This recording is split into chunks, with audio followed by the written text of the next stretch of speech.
बिस्मिल्लाहिर्रहमानिर्रहीम। अस्सलाम वालेकुम। कल दे लैक्चर विच मुसरत कराशुदा अफसाने बख्ते वाग वलाई दे बारे विच पढ़दे पे हासे। इंदे विच असां पढ़ा है कि अफसाने दा आगाज़ मुराद एक ऐसे किरदार नाल थिंदे जिंदे जेड़ा कि पढ़ा लिखा किरदार है, गाँव विच बस्ती विच रहने वाला एक पढ़ा लिखा किरदार है जेड़ा ना सिर्फ मुसव्विर है बल्कि शायर भी है। ते शायर ते मुसव्विर किते नी सोच शायर ते मुसव्विर दी सोच जिहड़ी है वो आम इंसान कोलों जरा मुख्तलिफ होंदी है। उनदा देखण दा नज़रिया जिहड़ा होंदा है वो आम इंसानां कोलों मुख्तलिफ होंदा है। यानी हर चीज़ को जरा मुनफरिद अंदाज नाल देखदे न, तां उनको गाँव दी चीज़ हर चीज़ जिहड़ी है को जरा मुनफरिद अंदाज नाल नज़र आंदी है। लेकिन उनदी लाइफ नाल उनदी जिंदगी विच एक ऐसी ट्रेजेडी है जिहदी वजह कोलों ओ इन्हां सारियां चीज़ां कोलों उतना ज़्यादा खुश नज़र ना आंदा है। जिमें कि मेहरू एक गाँव दी अनपढ़ कम पढ़ी लिखी ही कहना है बल्कि अनपढ़ जाहिल लड़की जिहड़ी उनदी मंगेतर है।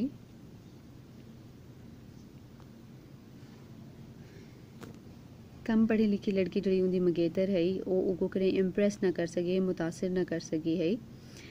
ते लेकिन इहदे बावजूद उन्हां रूही दी शादी थी गई है ते उनदी घर में दुल्हन बढ़ते उनके घर आ गई है। पर मुराद को कुछ खास वल भी पसंद ना है। उनदे कोलों जान छुड़ावन दी खातिर उनदे नाल थी वाली बहस के नतीजे विच घर छोड़ते शहर चला वेंदा है, अपने दोस्तों कोल चला वेंदा है, कुछ वक्त गुजार आंदा है। लेकिन मेहरू इन चीज़ को हर्ट थी वो को आदि भी है कि मैं क्या खूबसूरत कहनी लूली लंगड़ी हाँ। तो उनका जवाब मैं मुराद देते कि मुहब्बत सोहनिया शक्लां नाल नहीं की वेंदी बल्कि खूबसूरत जहनां नाल खूबसूरत तखय्युल नाल की वेंदी है जिहड़ा कि उनदी मेहरू दी शख्सियत दा हिस्सा ना हन। इन वजह तो वो नापसंदीदगी दा इजहार करके निकल वेंदा है। पर एक दी जिहड़े वेले वो वापस आंदा पिया है तां वो मंजर वो जज्बात उनदे जेहड़े दिल दे अंदर मेहरू किते जज्बात हन जेहड़े यानी उनदे घर दे बारे में जेहड़े जज्बात हन वो सब कुछ मुख्तलिफ हन। अज को हर चीज़ खिली खिली रोशन रोशन नज़र आंदी पई है जिंदे नाल को बोरियत दा एहसास थिंदा है। अज को हर चीज़ खूबसूरत नज़र आंदी पई। अज जिहड़े वेले वो अपने घर विच वापस आए तो अपनी बेटी ते उनदी माँ को देखते हैरान थिया खड़ा है। कोई इवें लगता है कि वो कई वही दुनिया में आ गए तो को हर वो चीज़ खूबसूरत नज़र आती पई है जिंदे को वो दूर भजदा है। तो इवें ही जिहड़े वेले वो अपनी मेहरू को आते पांदे तो मेहरू को देखते तो हैरान रह वेंदे कि मेहरू अज कुछ बई शख्सियत ही नज़र आती पई है। लेकिन वो खुद ही मेहरू नाल गल का जिक्र करेंदे कि हुण कोनों नवी जिंदगी दा उनदी बेटी दे पैदा थी वञण दे बाद हुण कोनों नवी जिंदगी दा आगाज़ करे सन जिथे अगर उनदी बेटी होसी ओ होसी तो वो प्यार मुहब्बत दा रिश्ते नालों अगों ही ताल्लुक को मजबूत करे सी ते यानी जिंदगी को वो मुनफरिद तरीके नाल गुजरे सन जिवें कि पहले वो गुजरेंदे पे हन। लेकिन मेहरू किते इन्हां सारी चीज़ां दी इन्हां सारे गालियां दी कोई अहमियत कहना है वो अपनी बेटी दे नाल मसरूफ है। तो उन्हें मुराद को पूछा कि तुसा निक्की किते क्या घेन के आए वे। मुराद तेची केस विचों कपड़े ते खिडौने कट करते उनदे अगू रखेंदा गया कपड़े ते खिलौने ते वल आखिर विच सोने दे झुमके उनदी नज़रें अगू छनकाए। यानी जो सोने दे झुमके उनदी नज़रां दे अगू किते मेहरू दे सामने किते जिन्हां दी फरमाइश हो करन दी करेंदी पई है। मेहरू बोली ए सोने दे झुमके तो मैं निक्की को पवेसा जडाई वड्डी थी वेसी तवल मैं नवे झुमके घेना सा मेहरू ए तू घेन सालां कोनों इन्हां दी फरमाइश करेंदी पई हावें तू कितना शौक हावी इन्हें दा। हाँ मेहरू बोली ए तो मैं पा घेन सा पहले ए दसो जो निक्की दा स्वेटर घेनाए वे कंबल घेनाए वे पींघा घेनाए वे ते ओ गाड़ी जिंदे विच बालां को सैर करवेंदे यानी उन्हें अपनी बेटी दे छोटे छोटे चीज़ां दी फरमाइश कर दी ते उन्हां झुमकियां को जिन्हां झुमकियां दी फरमाइश करन दी करेंदी पई है उन्हां को पिछू छोड़ दिता कोई अहमियत ही ना दी। को इंदे किते पैसे कहना हन। मुराद ने जवाब दिता कि इंदे किते पैसे कहना बच्चे हन। मुराद ने कुछ परेशान थी ते आख्या तवल तुसा ये झुमके वापस करते निकी दियां चीज़ें गिनो। मुराद झुमके हाथ ते रखे मेहरू को डोदा ही रह गया। यानी था एक दफ़ा वल मेहरू ने को हैरान कर दिता है कि ओ झुमके जिन्हां दी फरमाइश वो सालां तो करेंदी पई है वो झुमके उन्हें को बड़े आराम नाल वापस कर देते कि एकदम उनकी बेटी दे आने के बाद उनके जज्बात बदल गए कि वो इन्हां झुमकियां दी उनकी अहमियत ख़त्म थी गई बल्कि उनके वास्ते अपनी बेटी दे छोटियां छोटियां चीज़ां दी अहमियत ज़्यादा है उन्हें झुमकियां दे अगू तो ही वास्ते उन्हें वो झुमके वापस करन दी फरमाइश की थी कि इनको वापस करते मेरी बेटी दे छोटे छोटे ज़रूरत दियां चीज़ां गिनते आओ। अफसाने की तशरीह करने तो पहले इनकी ਜਿਹੜੇ ਲਿਖਾਰੀ है मुसरत कलांचवी उन्होंने बारे ਵਿੱਚ ਗੱਲ ਕਰੇ ਸੋ। मुसरत कलांचवी दिलशाद कलांचवी की बेटी हैं ਤੇ ਉਹਨਾਂ ਨੇ 1971 ਵਿੱਚ मैट्रिक का इम्तिहान पास किया बहैसियत अफसाना निगारे। लेकिन मुसरत कलांचवी ई हैं कि उन्होंने बारे में दिलशाद कलांचवी दसते हैं कि वो बचपन तो ही उन्होंने छोटे छोटे गालियां के अफसाने बढ़ा कहते हैं। उन्होंने इवें लगता है जो कोई अफसाना लिखते उन्होंने सामने चाहते हैं तो उन्होंने इवें लगता है कि शायद मुसरत कलांचवी ने यह अफसाना कितों के कॉपी किए। लेकिन एक दफ़ा जो वे उन्होंने हमसाया के घर कोई वाक़या थिया या उन्होंने मुहल्ले दे कोई वाक़या पेश आया तो उन्होंने उनके नाल रिलेटेड अफसाना लिखते अपने वालिद के सामने गिनाए तो वल उन्होंने दिलशाद कलांचवी साहब को अपनी बेटी की काबलियत का एहसास थिया तो वल उन्होंने इन्हों की तरफ भरपूर तवज्जो देने की कोशिश की। तो यह पढ़न लिखण वाला माहौल उन्होंने अपने घर में ही मिला क्योंकि उन्होंने वालिद मुसन्निफ हैं, किताबां लिखते हैं, सराइकी के उन्होंने बेशुमार किताबां मौजूद हैं। तहीं वास्ते ये माहौल उन्होंने घर ही मिलया है। मुसरत कलांचवी ने एक उस्ताद की हैसियत नाल पहले एक प्रोड्यूसर की हैसियत नाल उनके बाद एक उस्ताद की हैसियत नाल अपने प्रोफैशन का आगाज़ किया। ये लिखण वाली जी आदत है या खसलत है ये उन्होंने उन्होंने वालिद की तरफ तो तोहफा मिला है तो उन्होंने वालिद ने ही उन्होंने तरबियत की है लिखण ली।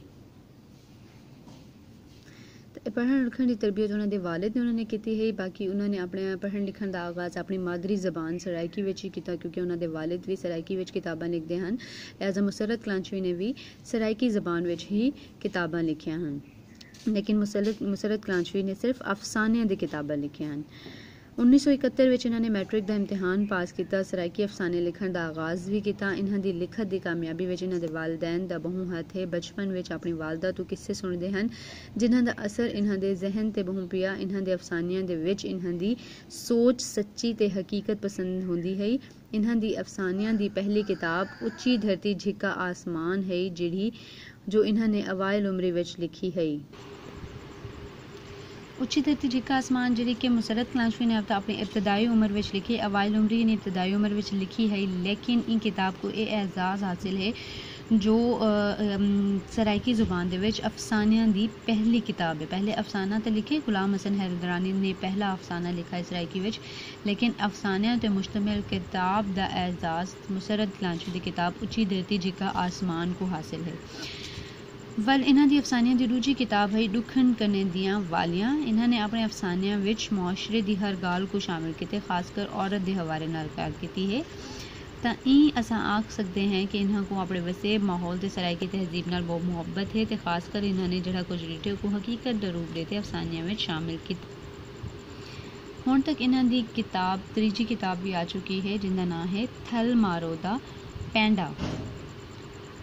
वो इन्हां दी अफसानियां दी तीजी किताब है। हुण तक इन्हां दे 3 किताबां छप चुके हैं। पहली उच्ची धरती झिका आसमान, दूजी किताब दुखन कलैंदियां वालियां ते तीजी किताब थल मारो दा पैंडा।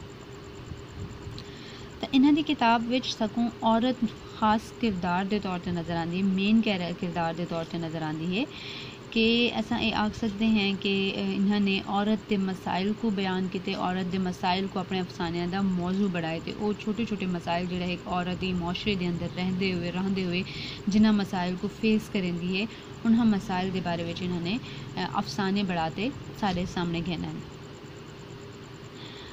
अपने माहौल तो काफ़ी मुतासिर हैं। शायर या अदीब अपने माहौल तो मुतासिर थिए बगैर कुछ भी तख्लीक नहीं कर सकता। तहरीर हमेशा उन वेले जिंदा थींदियां जेड़े जदा के लिखण ते पढ़न वालियां दे दुख सांझे होवें, यानी कि जेड़े वेले लिखारी जड़ा है और पढ़न वालियां दे इंटरस्ट ते हकीकत के मुताबिक लिखसी या इन तरह का लिखसी जेड़ा कि पढ़न वालियां को मुतासिर कर सके, उन्हां दे दिल दी आवाज़ बन सके, तां ही वो तहरीरां कामयाब थींदन।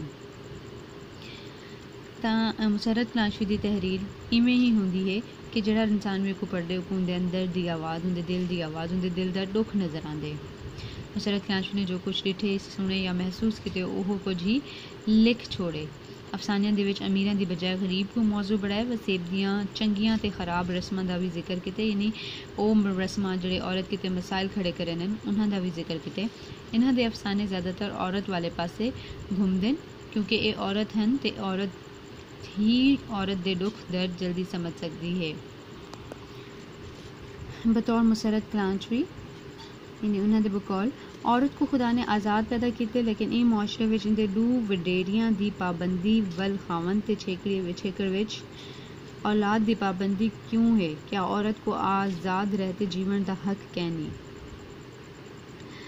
एक बड़ी जगह ते मुसरत क्लांचवी आदन कि जेड़े वेले मैं कोई भी कहानी यानी अपने जेड़े दुख बयान करन या औरत दे मसाइल बयान करन तो आदन कि अपने इर्द गिर्द जेड़े वेले भी मैं कोई कहानी या कोई वाकया मैं सुनदी हाँ तो मेरे कन्ना विच सूई दी कार पुडदा रहिंदे चुभदा रहिंदे मैं कुंदी चुभन थींदी रहिंदी है तां जब तक मैं एक कन्ना दियां ए वालियां लहा ते मैं तुहाडे विच वंडावना चाहनी हाँ कि जब तक मैं उन वाकये को किस्से को कहानी को अफसाने दी शक्ल विच तुहाडे सामने ना घेनावां तो मेरे को पुडदा रहिंदे ही वास्ते उन्हां वाकयात को अफसाना बढ़ाते साडे सामने घेनाने इन्हां दी औरत दे बारे विच लिखण दी फितरत दे बारे विच डॉक्टर ताहिर तौंसवी आदन मुसरत क्लांचवी ने औरत होने की वजह नाल औरत दे बारे विच लिखे क्योंकि एक औरत ही औरत दे दुख ते दर्द समझ सकती है।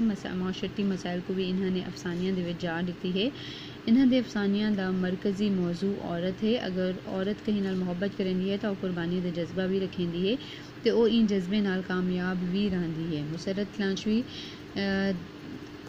दीवार को निकलते बाहर देखी है को ये पता लगता है कि सारा मुआशरा समाजी मसाइल का शिकार है यानी वो घर के अंदर कैद रहते सिर्फ औरत के मसाइल को नहीं बल्कि उन्होंने बाहर निकलते औरतों के मजमूई मसाइल का भी जायज़ा गिदे मुआशरे दे विच उन्होंने ये चीज़ को डिठे कि किहड़े औरतों को किहड़े मसाइल दरपेश हैं तो उन्होंने बारे में उन्होंने अफसाने लिखे। इन्हां दे अफसानियां दा दूजा मजमूआ है कन्ना दियां डुआ निहायत नाजुक दुखन करना दियां वालियां यानी जेड़े वेले वालियां काफ़ी अरसे तक पाते रखो तो वल उनके बाद एक तकलीफ थी वह शुरू थी वेंदी यानी वालियां दी वजह को अगर कन्ना में तकलीफ होवे तो सब को नरम हिस्सा होंदे कन्ना दा जिंदे विच वालियां पाते वनन ते अगर वो दुखदार आवे तो इंसान को कई जगह ते भी सुकून महसूस नहीं थी वेंदा। अगर लतीफ़ जो एहसास भी इंसान की ज़ात विच थी वे तो कन्ना दियां लू शर्म सुर्ख थी वनन ये औरत की हिम्मत है कि वो नरम हिस्से को सिवाते गुलामी दिया अलामत फालियां को पा घेंदी है तो अपना सिंगार बढ़ा घेंदी है तो इंदे नाल भी इको भी एक खुशी का अंसर समझती है जोड़े कि सजा के तौर पर उनके कन्ना में वालियां पवा दित्तियां वेंदन तो वो इको भी अपनी खुशी समझते अपने कन्ना के नाल सिंगार ते वधी रहिंदी है। तो इंदे तो मुराद उन्होंने दुख भी हैं जेडे वालियां दी कार उन्होंने कन्ना विच चुभते रह वेंदे जिवें कि उन्होंने खुद जिक्र किते कि मैं जो वेले कोई तकलीफ कोई वाकया सुनती हाँ तो वो सूई दी कार मेरे कन्ना विच पुडदा रहिंदे यानी वो सूई वालियां दी ही शक्ल है कि वो वालियां दी कार जिवें वो मेरे कन्ना च पुडदा रह वेंदे ते उतनी देर को सुकून नहीं आता जब तक वो उनके बारे विच अफसाना लिखते सामने ना घेनावे या उनके बारे विच अफसाना लिखते उनके खिलाफ आवाज़ बुलंद ना करे। तां कन्ना दियां वालियां तो मुराद लोग हैं जेड़े इंसान की जिंदगी विच को तकलीफ पहुँचाते रहन डिस्टर्ब करेंदे रहन ते उनका कन दुखा ते उनके दुख च मजीद इजाफा करेंदे रहन पर औरत उको अपने कनों जुदा भी नहीं कर सकती।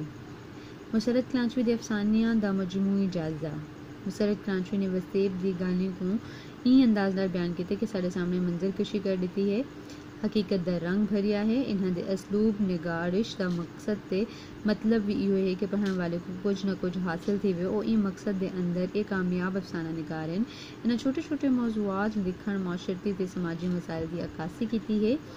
इन्हां दियां कहानियां दे किरदार आम जिंदगी दे टुरदे फिरदे किरदार हैं। इन्हां दे अफसाने हकीकत तो बहुत करीब हैं।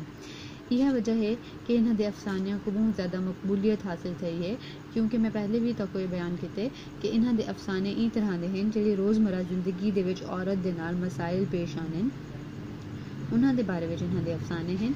यह वजह है कि हर औरत जिहड़े वेले कोई औरत है या मर्द है तो वो जिहड़े वेले इन्हां दा कोई अफसाना पढ़दे है तो उन्हां को इवें लगदे कि इन्हां दे इर्द गिर्द चलदा फिरदा कोई वाकया है या इन्हां दे इर्द गिर्द दी कोई हालात है यानी इर्द गिर्द दा कोई किरदार उन्हां दी कहानी दे विच उन्हां को नज़र आवेंदे उन्हां दी कहानी दी शक्ल विच उन्हां को नज़र आवेंदे तो हकीकत तो इतनी ज़्यादा करीब होने की वजह को इन्हां दे अफसाने मकबूलियत दा दर्जा रखे हैं कि उन्हां को बहुत ज़्यादा पढ़ा वेंदे पसंद किया वेंदे। ਇਹ ਇੱਕ ਬੋਲਡਨੈਸ ਦਾ ਮੁਸਰਤ ਕਲਾਂਚਵੀ ਦੀ ਬੋਲਡ ਸਟਰੋਂਗ ਕੌਨਫੀਡੈਂਟ ਹੋਣ ਦਾ ਇੱਕ ਅੰਦਾਜ਼ ਹੈ ਕਿ ਉਹ ਜਿਹੜਾ ਕੁਝ ਮਹਿਸੂਸ करे न वो कुछ लिख देने, चाहे वो मुआशरे दियाँ कोई मुआशरे विच राइज कोई सालां तो चलदियां कोई गलत रस्मां ही क्यों नहीं। वो अपने बारे विच खुद आखदे न मैं जेड़ा भी अफसाना लिखदी हाँ तां इंदे पिछों कोई ना कोई कहानी जरूर होंदी है। इन्होंने अफसानियां विच तबकाती फ़र्क को भी जाहिर किते, वो तबकाती फ़र्क जेड़ा कि औरत ते मर्द के दरमियान है। इन्होंने अफसाने दे महसूसात जिंदगी की सच्ची तस्वीर पेश करे ने, जिंदगी के अंदर दुख दर्द भी होंदे पर इन्हां दा मुकाबला करने की ताकत औरत विच मौजूद होने के बावजूद भी औरत को कमज़ोर समझा वेंदे ते मर्द को दे मुकाबले विच ताकतवर समझा वेंदे। इन्हां दा बल्कि पहला जिहड़ा अफसाने की किताब है उच्ची धरती झिक्का आसमान, उहदे तो मुराद ही उच्ची धरती, धरती तो मुराद औरत, आसमान तो मुराद मर्द दी ज़ात है। लेकिन मुसरत कलांचवी ने उनका नाम उच्ची धरती ते झिक्का आसमान ही वास्ते रखे कि औरत अपनी ज़िंदगी के अंदर जोड़े मसाइल बर्दाश्त करेंदी है तो जितनी कुर्बानियाँ देंदी है अपने घर को बचाने की खातिर, पहले वालिद की इज्जत की खातिर, फिर शौहर की इज्जत की खातिर, तो उनके बाद अपने बच्चों की खातिर और सारी ज़िंदगी बचपन तो गिनते अपनी मौत तक जितने मसाइल बर्दाश्त करेंदी है, जितनी कुर्बानियाँ देंदी है, उनके बाद अपनी एक शख्सियत को बचाने की खातिर, एक भरम रखने की खातिर, औरत होने का भरम रखने की खातिर जितनी कुर्बानियाँ देंदी है तो वो यही वास्ते मुसरत कलांचवी ने उन्होंने अजीम आखे, औरत को ज़्यादा अजीम आखे क्योंकि वो मर्द के मुकाबले में ज़्यादा बाहिम्मत होंगी है कि मर्द को डोमिनेटिंग बढ़ाया गया तो ई वजह को मर्द हर चीज़ में अगो गुरांदे, लेकिन औरत उनके मुकाबले में मर्द के मुकाबले में ज़्यादा कुर्बानियाँ देती है। तो ही वास्ते मुसरत के ख्याल में मर्द को ज़्यादा औरत मजबूत है क्योंकि उनके इतनी हिम्मत होंदी है, इतना हौसला होंदा है कि वह माशरे दे विच अपने मसाइल को भी बर्दाश्त करेंदी है, माशरे दे विच दुख तकलीफ भी बर्दाश्त करेंदी है, अपनी जिल्लत रसवाई हर चीज़ को अपने ख़ानदान उत्ते, अपने ख़ानदान के मर्दों के उत्ते कुर्बान कर देंदी है। ई सोच के तहत मुसरत कलांचवी ने अपने अफसाने की किताब का नाम उच्ची धरती झिक्का आसमान लिखे। तो हर जगह हर कहानी में भी उन्होंने अपने औरत को कहीं ना कहीं कुर्बानी देते हुए ते मर्द को अपने एक डोमिनेटिंग नेचर को बयान करेंगे, डोमिनेटिंग नेचर की वजह को हर चीज़ को हट वजन को ते औरत को मुकाबले में कुर्बानी देने को मौजू बड़ा है।